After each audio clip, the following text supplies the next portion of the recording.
Hi hello friends, welcome back to village cooking than with Reddy channel. నేను మీ రుచితాని. ఈరోజు మా అమ్మ గురిగాకు పులిగోర చేస్తుంది. అందుకోసం ముందుగానే గురిగాకు అంతా వలసి పెట్టుకుని చూడండి ఫ్రెండ్స్, ఇన్ని కాయలకి ఈ గింజలు వచ్చినాయి. ఎందుకంటే నాటుకాయలు ఎక్కువ గింజలు రావన్నమాట. చూడండి ఫ్రెండ్స్, ముందుగా మనకు గురిగాకు పులిగోరకి ఏమేమి కావాలంటే, ముందుగా మనం అనపకాయలు వలసి పెట్టుకున్నాం కదా, అనపగింజలు, పల్లీలు వట్టి ఉంటాయి కదా, ఎండు శనక్కాయలు వలసి పెట్టుకొని నానబెట్టుకున్నాం. మీ దగ్గర పచ్చి ఉంటే అలాగే వేసుకోవచ్చు. గురిగాకు అంతా ఇలా వలసి పెట్టుకున్నాం. ఇప్పుడు వీటిని చిన్న చిన్నవిగా కట్ చేసుకున్నాం. గురిగాకు, అనపగింజలు, పల్లీలు వేసి పులిగోర రుద్దుతుంది మా మమ్మీ. మీలో ఎంతమందికి తెలుసు ఈ కర్రీ? గురిగాకు అంతా ఇలా కట్ చేసి పెట్టుకోవాలి. ఇలా కట్ చేసి ఒక బౌల్లోకి వేసుకొని నీట్గా వాష్ చేసి పెట్టుకోవాలి ఫ్రెండ్స్. మమ్మీ అంతా గురిగాకు ఇలాగ కట్ చేసి 2 times బాగా వాష్ చేసి పెట్టుకునింది ఆకు. ఇప్పుడు 2 టమోటోస్ వేస్తే చాలా బాగా టేస్ట్ ఉంటుందని చెప్పి అందులోకి మీడియం సైజ్ టమోటోస్ 2 కట్ చేసి పెట్టుకునింది. స్మాల్ పీసెస్ ఏం అవసరం లేదు, ఇలా కట్ చేసుకుంటే సరిపోతుంది. ఎందుకంటే పప్పులో ఉడికిపోతుంది కాబట్టి.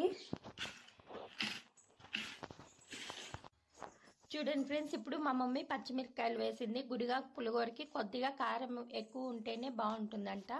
అందుకోసం పచ్చిమిరపకాయలు ఇన్ని వేసుకున్నాం. మీరు మీ కారానికి తగ్గట్టు వేసుకోండి, మీ టేస్ట్కి తగ్గట్టు. ఇవి ఎక్కువ కారం ఉంటాయి. 2 tablespoons వేసింది. చూడండి, మా మమ్మీ గురిగాకు, పచ్చిమిరకాయ, టమోటో అవి వేసింది కదా, స్టవ్ మీద పెట్టుకునింది. సిమ్లో వేయించుకుంటుంది.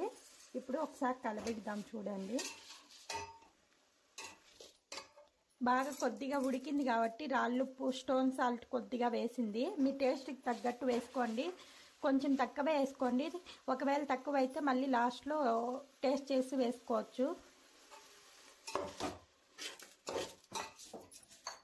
అంతా చూడండి ఎంత అయిపోయిందో, వేగాక కొద్దిగా అయిపోతుంది.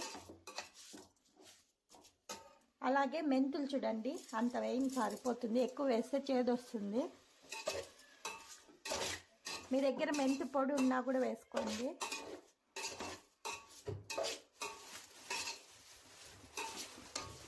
చింతపండు కొద్దిగా వేసుకోండి, పుల్లగా ఉంటేనే టేస్ట్ బాగుంటుందంట గురిగాకు పులిగోరకి. అందుకని చింతపండు కూడా వేసాము.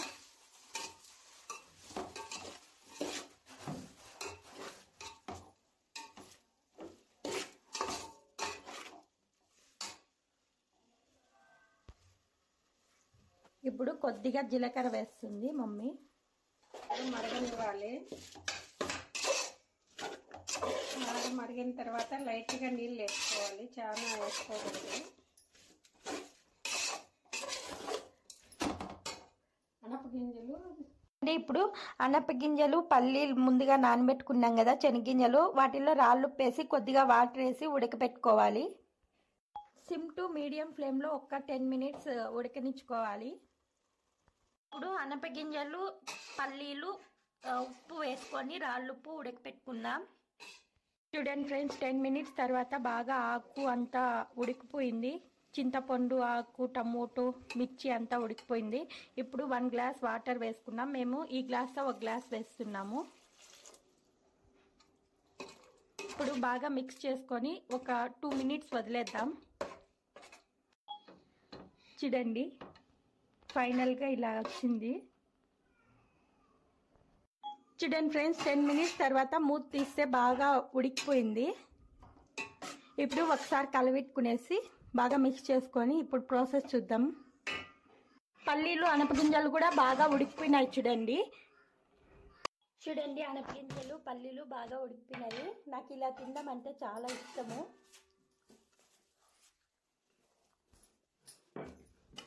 గురిగాకులో ఉన్న వాటర్ అంతా పల్లీలు, అనపగింజల్లోకి వేస్తుంది. చూడండి, వంచుకుంటుంది ప్లేట్ పెట్టి. వాటర్ ఉంటే మనం రుద్దేటప్పుడు అంతా ఎగిరి మీద పడుతుంది.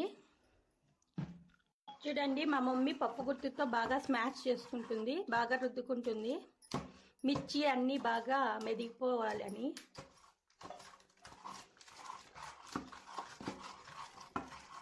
మీలో ఎంతమందికి గుడిగాకు పులిహోర అంటే ఇష్టం? మీలో ఎవరైనా తిన్నారా? ఇది తింటే టేస్ట్ ఎలా ఉంటుందో కామెంట్ చేయండి. ఒకవేళ మీరు ఎప్పుడు ఇలా చేయనట్లయితే కనుక మేము చెప్పిన ప్రాసెస్లో చేయండి, చాలా బాగుంటుంది. మా రాయలసీమ స్పెషల్ సంగట్లేక్ కానీ, చపాతీలేక్ కానీ, వైట్ రైస్లేక్ కానీ చాలా బాగుంటుంది. ఇలా కాళ్ళతో సపోర్ట్ పెట్టుకొని ఇలా పప్పు గుత్తితో రుద్దుకుంటే కనుక చాలా బాగా స్మాష్ అవుతుంది. వేరే వాళ్ళ సాయం అవసరం లేకుండా బాగా ఈజీగా రుద్దుకోవచ్చు అనమాట, డిపెండెన్స్ లేకుండా. సహాయంతో బాగా మెత్తగా చేసుకుని చూడండి ఆకు, టమోటో అంతా. ఇప్పుడు పల్లీలు ముందుగా ఉడకపెట్టుకున్నాం కదా, పల్లీలు, అనపగింజలు అన్నీ దాంట్లోకి వేసుకునేద్దాం.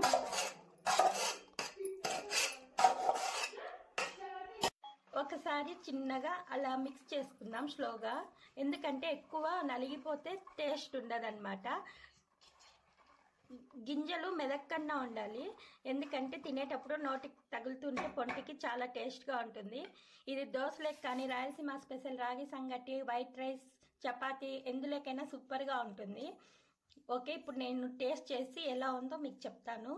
Okay, bye friends. ఇప్పుడు నేను దోశ ప్యాటర్న్ కొద్దిగా తీసుకుంటున్నాను, దోశ వేసుకోవడానికి కలుపుకుంటున్నాను. చూడండి, సరిపోతుంది ఇది నాకు.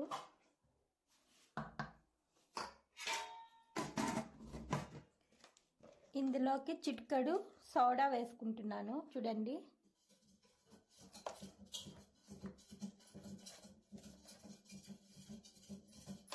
అలాగే సాల్ట్ కొద్దిగా వేసుకుంటున్నాను.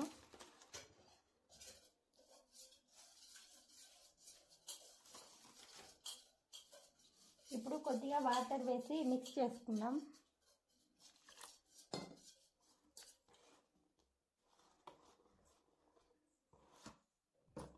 బాగా మిక్స్ చేసుకోండి, ఎందుకంటే సాల్ట్, సోడా అంతా బాగా కలసాలి కదా పిండిలో. దోశ ప్యాటర్న్కి కొద్దిగా పలసగా ఉంటే దోశ బాగా పలసగా వస్తుంది.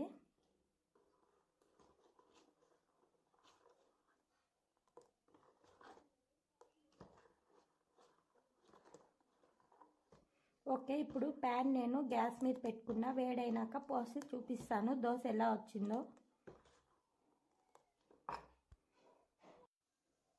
ప్యాన్ బాగా హీట్ అయింది. ఇప్పుడు కొద్దిగా ఆయిల్ రాసుకొని దోశ వేసుకుందాం.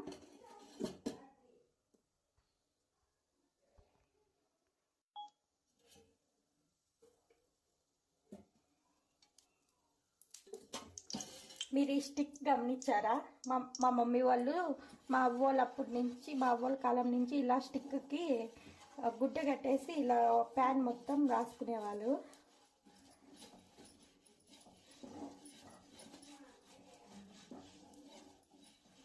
ఇప్పుడు మనం దోశ పోసుకుందాం.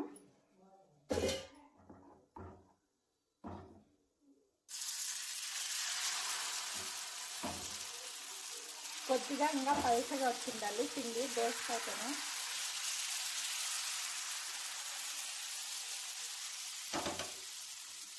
ఇంకా కొద్దిగా వాటర్ వేసి కలుపుకుంటే బాగా పలుచగా వస్తుంది దోశ. నెక్స్ట్ టైం వాటర్ వేసి కలిపి పోసి చూపిస్తాను.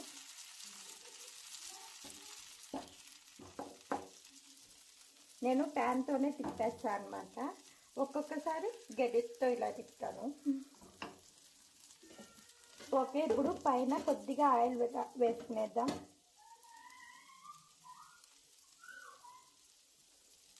మా హస్బెండ్కి అయితే పైన కింద మొత్తం గీ వేయాలన్నమాట.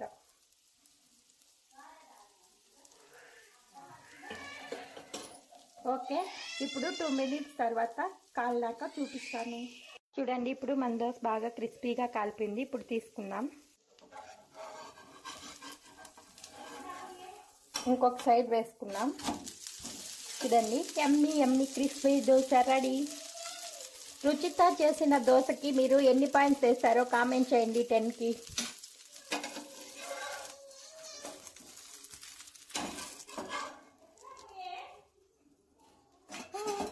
చూడండి, ఇప్పుడు ఇంకొక దోశ వేసుకుందాం. పులిహోర వేసుకొని కొద్దిగా దోశలో తింటే సూపర్గా ఉంటుంది ఫ్రెండ్స్.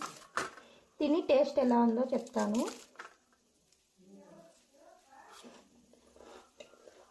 సూపర్ ఉంది. మీరు కూడా ట్రై చేయండి ఫ్రెండ్స్, చాలా బాగుంది. వైట్ రైస్లోకి అయితే కనుక కొద్దిగా నెయ్యి వేసుకొని తింటే సూపర్గా ఉంటుంది. మా వీడియోస్ కనుక మీకు నచ్చినట్లయితే లైక్ చేయండి, షేర్ చేయండి, సబ్స్క్రైబ్ చేయండి మన ఛానల్ని. Okay, bye friends.